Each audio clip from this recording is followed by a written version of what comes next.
અમારે કેમ જાણવાની જરૂર પડી? કે અમારા ક્રાઇસ્ટે ના પાડી છે, પણ એવું કઈ લખ્યું નથી. અને હિન્દુસ્તાન સિવાય બીજા બહારના કોઈ વોટિંગ ના આધારે હિન્દુસ્તાન ખોટું છે એવું છે, માટે તપાસ તો કરવી જોઈએ. એટલે તપાસ કરવા આવ્યો હતા. અહીંયા આગળ બધા હિન્દુસ્તાનમાં ફર્યો, પણ કોઈ મારું મનનું સમાધાન કરી શક્યા નહીં. બધા કે છે કે પુનર્જન્મ છે. અને ત્યારે હું પૂછું છું કે ભાઈ મને બતાવો કયા આધારે પુનર્જન્મ છે.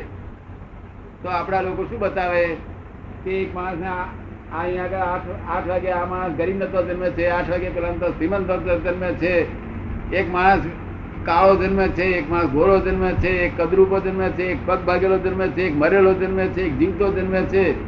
આ બધા અનેક જાતના કોઝિસ છે, જેના આપણે કર્મની થિયરી કહીએ છીએ. એ આપણા લોકો સમજાવવા માટે એનો પ્રયત્ન કર્યો. શું કર્યું? આ મોટા સંતો હોય આપણા હિન્દુસ્તાનમાં કે જેના આધારે પૂર્ણ આપણે માનીએ છીએ. પણ એ તો એમ જ કે છે એ તો ભગવાનની મરજી હતી એવું કે એને આવો જ જન્મ આપવો. એટલે વાત ઉડી ગઈ કે ના ઉડી ગઈ? શું કહ્યું અમને? ભગવાનની ઈચ્છા.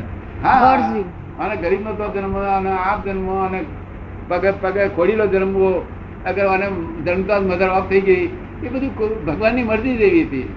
એટલે બોલો આપણા લોકો એને કેવી રીતે સમજાવી શકે? હવે કોઈ સમજાવવાનો રસ્તો રહ્યો નહીં ને. આ શાસ્ત્રીય રસ્તો આ છે, શાસ્ત્રીય. હવે એ કે છે કે મને તો કોઈ સમજાવી શક્યું નથી, આપ શું કહો છો? ત્યારે મેં કહું પુનર્જન્મ છે જ કહ્યું. શું કે છે જ? કોઈ બોલતું નથી. તમે છે જ બોલ્યા તો મને હું તમારી પાસે 5 વર્ષ રહું, ત્યારે તમને 65 વર્ષ થયા, અને સાયન્ટિસ્ટો તમને 5 વર્ષની કિંમત નથી. મને તો 5 વર્ષ મારે તો ટાઈમ નથી કર્યું.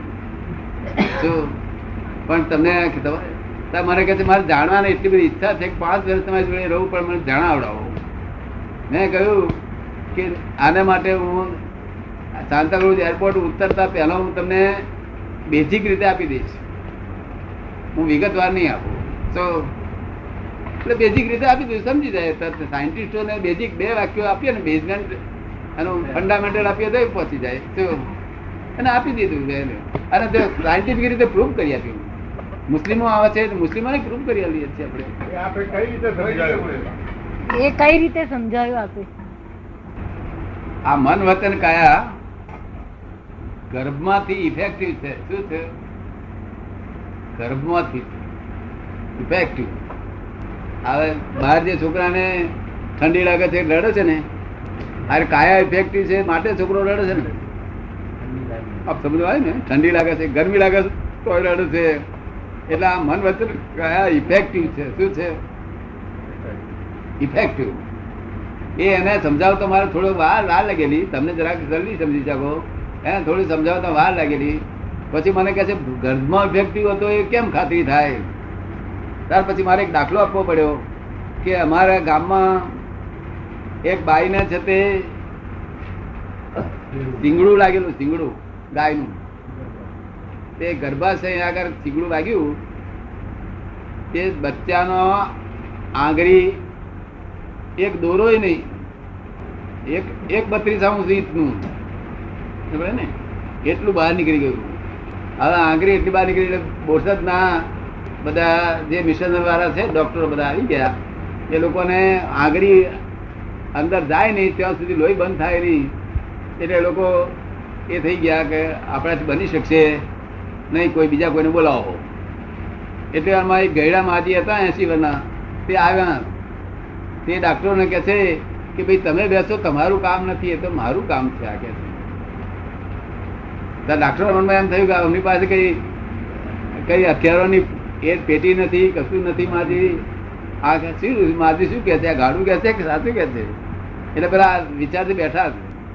માજી અંદર જઈ અને કહ્યું કે ભાઈ એક ઘાસનો ખડીયો સરગાવો, ઘાસનો ખડીયો, અને એક ટોંકણી આપો મને. અરે ટોંકણી કદાચ હતી નહીં, પણ સોય આપો. તે સોય છતાં આમ ખડિયા પર આમ ધરી અને છોકરાને અડાડી ખેંચી લીધું. એ ઇફેક્ટિવ, ગર્ભમાં ઇફેક્ટિવ છે. આ સમજાય ને? એટલે એને સમજી ગયું કે આ ઇફેક્ટિવ છે, એ કબૂલ કરું છું, એવું એ પોતે કહ્યું. એટલે મેં એમને કહ્યું કે ઇફેક્ટ કોઝિસ સિવાય હોય ખરી? તકના કોઝિસ સિવાય ઇફેક્ટ અમે કોઝિસ પેલા થયેલા માટે પુનર્જન્મ છે. શું કહ્યું? એટલે કોઝિસ અને ઇફેક્ટ, ઇફેક્ટ અને કોઝિસ, કોઝિસ અને ઇફેક્ટ, ઇફેક્ટ અને કોઝિસ ચાલ્યા જ કરે છે નિરંતર. અમે કોઝિસ બંધ કરીએ તાર મોક્ષ થાય. ઇફેક્ટ બંધ થાય નહીં, કોઈ ઇફેક્ટ બંધ થાય નહીં. કોઝિસ અમે બંધ કરી દઈએ. રાગ દ્વેષ છે ને એ બંધ કરી દઈએ. આપણે સમજાય છે હું કહેવા માંગુ છું વ્યૂ પોઈન્ટ બધું?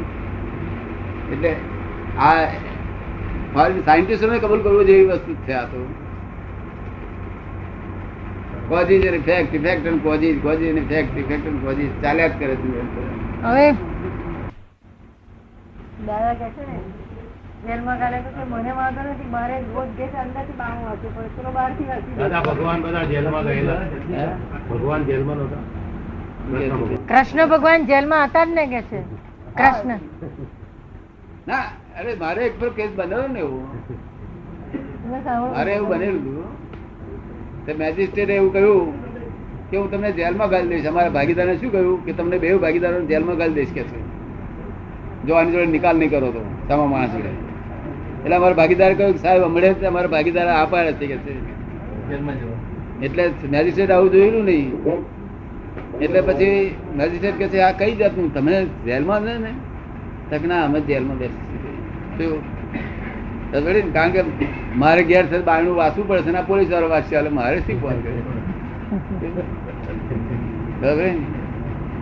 એટલે જેલ અમને અમને કશું હોય ને જેલમાં બેહાડો કે તમે અત્યારે આ કપડા કાઢી લઈને સ્ત્રીના કપડા પહેરાવો તો એમને વાંધો નહીં.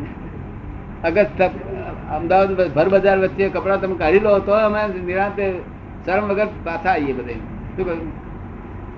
તમે સમજો ને, કપડા ભર બજાર વચ્ચે કાઢી લો તો અમને વાંધો નહીં, પહેરાવો તો વાંધો નહીં, સ્ત્રીના કપડા પહેરાવો તો વાંધો નહીં. તો અમને એવું કશું નહીં ને. દાદા ચમત્કાર થાય છે ખરા? ચમત્કાર થાય છે ખરા? ચમત્કારમાં માનો છો? ચમત્કારમાં માનો છો? ચમત્કાર એ જાદુગરી છે ખાલી. એ લોકોને મૂર્ખ બનાવવાનો ધંધો છે. શું છે? મૂર્ખ બનાવવાનો ધંધો છે. ચમત્કાર હોઈ શકે નહીં. ચમત્કાર ફક્ત મને લોકો પૂછે છે કે દાદા ભગવાન તમે તો બહુ ચમત્કાર કરો છો. મેં કહ્યું ભાઈ હું ચમત્કાર કરતો જ નથી. ફક્ત અમારું યશ નામ કર્મ બહુ મોટું હોય.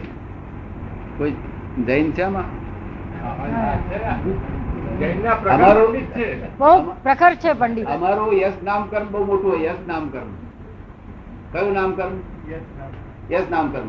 એટલે ખાલી અમે હાથ હડાડ્યો હોય ને તો પેલા મટી જાય એટલે ચમત્કાર કર્યો કે છે. દલસુખભાઈ ખરા ને જૈન શાસ્ત્રના પ્રખર પંડિત છે. અહીં LD ઇન્સ્ટિટ્યૂટ છે ને પ્રાચી વિદ્યાલયના ડાયરેક્ટર. અહીંયા એલડી ઇન્સ્ટિટ્યૂટ છે પ્રાચીન વિદ્યાલયના, એના એ પોતે ડાયરેક્ટર બહુ છે. સારું, બહુ સારું, બહુ આનંદની વાત. કઈ બહુ પ્રશ્નો ના પૂછ્યા તમે તો. એમના જ વધારે હતા, વધારે એમના હતા. બહુ જાણવા જેવું છે. આ તો વાત નીકળી જ નથી અત્યારે પછી નીકળી. બહુ જાણવા જેવું.